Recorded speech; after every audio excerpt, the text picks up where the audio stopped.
Ignition. Liftoff of the Falcon 9 and Crew Dragon. Go NASA, go SpaceX, Godspeed, Bob and Doug. America has SpaceX company अब NASA के 2 astronauts को कहाँ ले गई है? Orbit में, इंटरनेशनल स्पेस स्टेशन पे। SpaceX ने एक और कारनामा और बड़ी कामयाबी को अचीव किया है यहाँ पे। ये पूरे वर्ल्ड की पहली ऐसी प्राइवेट स्पेस कंपनी बन चुकी है जो एस्ट्रोनॉट्स को इंटरनेशनल स्पेस स्टेशंस में ले जाएगी और इस टाइम सक्सेसफुल लॉन्च इसका हो चुका है। So guys, lot to know more and lot to discuss on this video.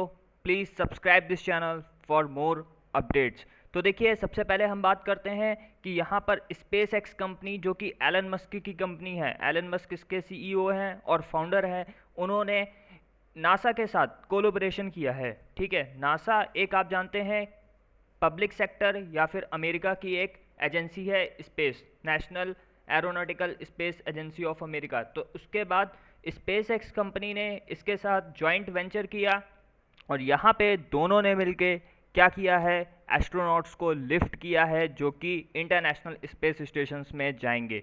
इस प्रोजेक्ट का नाम गाइस जो है वो है डेमो 2। तो डेमो 2 इस प्रोजेक्ट का नाम है और डेमो इसका इसलिए नाम रखा गया है because it is the demonstration project.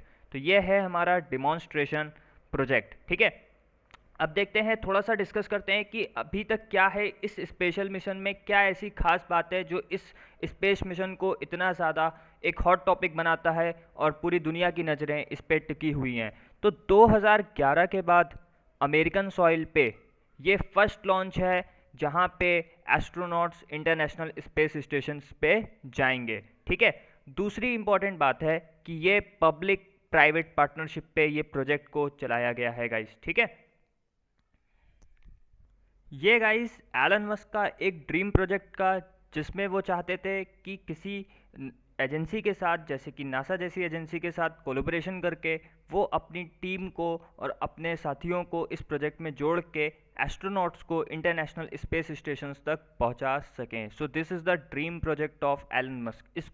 इस प्रोजेक्ट को लॉन्च अमेरिका के नाम से भी जाना जा रहा है या फिर मिशन अमेरिका के नाम से भी जाना जा रहा है। ठीक है गाइस, उसके बाद ये पहला कदम है इस तरीके का जहाँ पे पब्लिक एंड प्राइवेट पार्टनरशिप को प्रमोट किया जा रहा है। अगर आपने हमारा आत्मनिर्भर भारत अभियान वाली सीरीज़ देखी होगी तो उसमें भी अब इसरो कोलैबोरेट करेगा प्राइवेट एजेंसीज़ के साथ, जिसमें गवर्नमेंट ने फुली फ्लेश्ड एक आदेश जारी कर दिया है कि अब इंडियन स्पेस एजेंसीज भी इस तरीके के प्रोजेक्ट्स को इम्प्लीमेंट कर सकेंगी। सो गाइस, जानते हैं कि इस प्रोजेक्ट की क्या खास बात है। तो इस प्रोजेक्ट का जो सबसे खास पार्ट है वो है फैल्कन 9 रॉकेट। ठीक है, तो इसको थोड़ा सा समझते हैं। देखिए, ये हमारा पूरा रॉकेट है, इसके 2 पार्ट हैं। ये नीचे लगा हुआ है रॉकेट और ऊपर हमारे पास है space craft. This is a space craft. ठीक है, तो नीचे जो ये नीचे वाला पार्ट है रॉकेट, इसका नाम है गाइज हमारा फैल्कन 9। इसका नाम क्या है? फैल्कन 9 है। ठीक है, और ये जो ऊपर स्पेस क्राफ्ट है हमारा, इसका जो नाम है वो है क्रू ड्रैगन। Crew dragon. ठीक है, तो 2 पार्ट हैं इसके, फैल्कन 9 और क्रू ड्रैगन। तो इसका जो सबसे इम्पॉर्टेंट पार्ट है वो ये है कि जो फैल्कन 9 हमारा यहाँ पर ये जो रॉकेट है, तो ये क्या करेगा, ये रीयूजेबल है। रीयूजेबल का मतलब अभी तक क्या होता था, जितने भी रॉकेट्स होते थे सबका जो लैंडिंग होता था वो समुद्र या फिर सी में करा दिया जाता था और वो ख़त्म हो जाते थे, वहाँ पे उनका कोई यूज़ नहीं होता था। लेकिन इस फैल्कन 9 रॉकेट का एक सफल लैंडिंग कराया जाएगा और इसका सफल लैंडिंग अप्रैल 2016 में भी कराया गया है। तो अप्रैल 2016 में इसका सफल लैंडिंग कराया गया था अटलांटिक ओशियन में एक शिप के ऊपर। ठीक है, तो ये वहाँ से ये सबसे ज़्यादा ये एक अच्छा रॉकेट बन के नज़र में आ रहा है पूरी दुनिया के सामने। रीयूजेबल है, काफ़ी कॉस्ट कटिंग रॉकेट यहाँ पर प्रोवाइड किया गया है स्पेस कंपनी के द्वारा। दूसरी इंपॉर्टेंट चीज़ है इसके स्पेस क्राफ्ट की। तो स्पेस क्राफ्ट जिसका नाम है क्रू ड्रैगन। देखिए, 2 तरीके के स्पेस क्राफ्ट बनाती है स्पेसएक्स कंपनी, एक क्रू ड्रैगन है, एक कार्गो ड्रैगन है। तो क्रू ड्रैगन लोगों को लिफ्ट करता है इंटरनेशनल स्पेस स्टेशन या फिर अदर जगह पे, और जबकि कार्गो ड्रैगन क्या करता है, सामान को ले जाता है। जैसे किसी सामान को इंटरनेशनल स्पेस स्टेशन तक पहुंचाना है तो उसको यहाँ पर ये ले जाता है।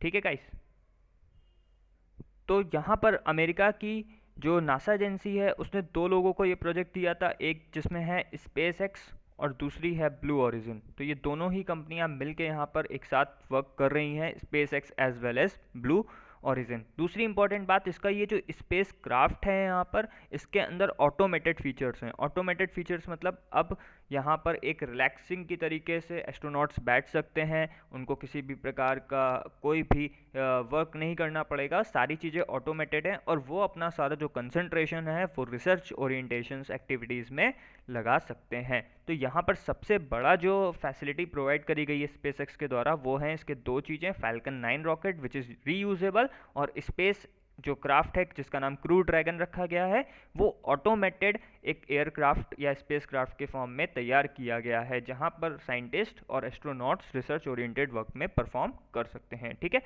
तो यहाँ पर देखिए वही चीज़ है, 2 एस्ट्रोनॉट्स को भेजा गया। एक्चुअली इसका 4 एस्ट्रोनॉट्स को ले जाने का क्षमता रखता है ये स्पेसक्राफ्ट, लेकिन because it is a demonstration project तो हमारे 2 एस्ट्रोनॉट्स गए हैं यहाँ पर। उन 2 का नाम क्या है, पेपर के लिए इंपॉर्टेंट हो सकता है, बॉब भैंकन और डॉग हर्ले। तो बॉब भैंकन और डॉग हर्ले को 3:22 PM पे सैटरडे को लिफ्ट किया गया फैल्कन 9 रॉकेट से। कहाँ से, नासास कैनेडी स्पेस सेंटर से।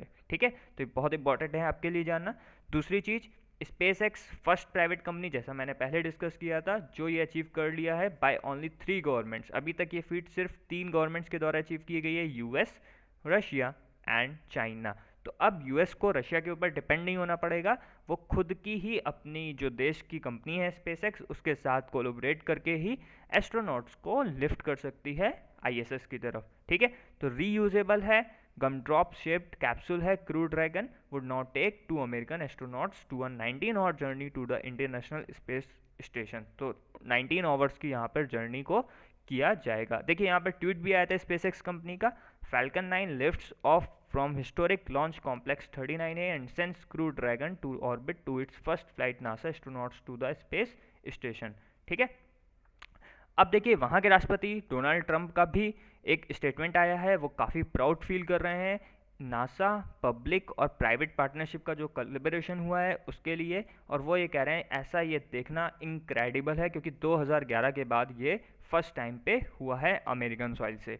और ये कह रहे हैं कि इस आवाज़ को सुन के you can imagine how dangerous it is. ठीक है, तो यहाँ पर एक स्टेटमेंट आया है।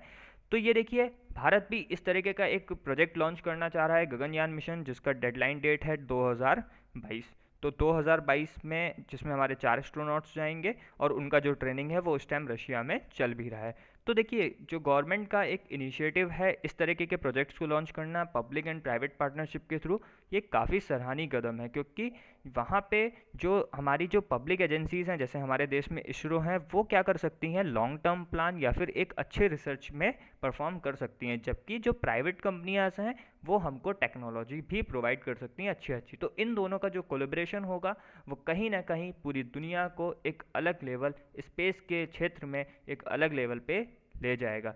सो गाइस, अगर आपको ये वीडियो पसंद आया हो तो please like, subscribe and share this channel. God bless you guys, bye, thank you.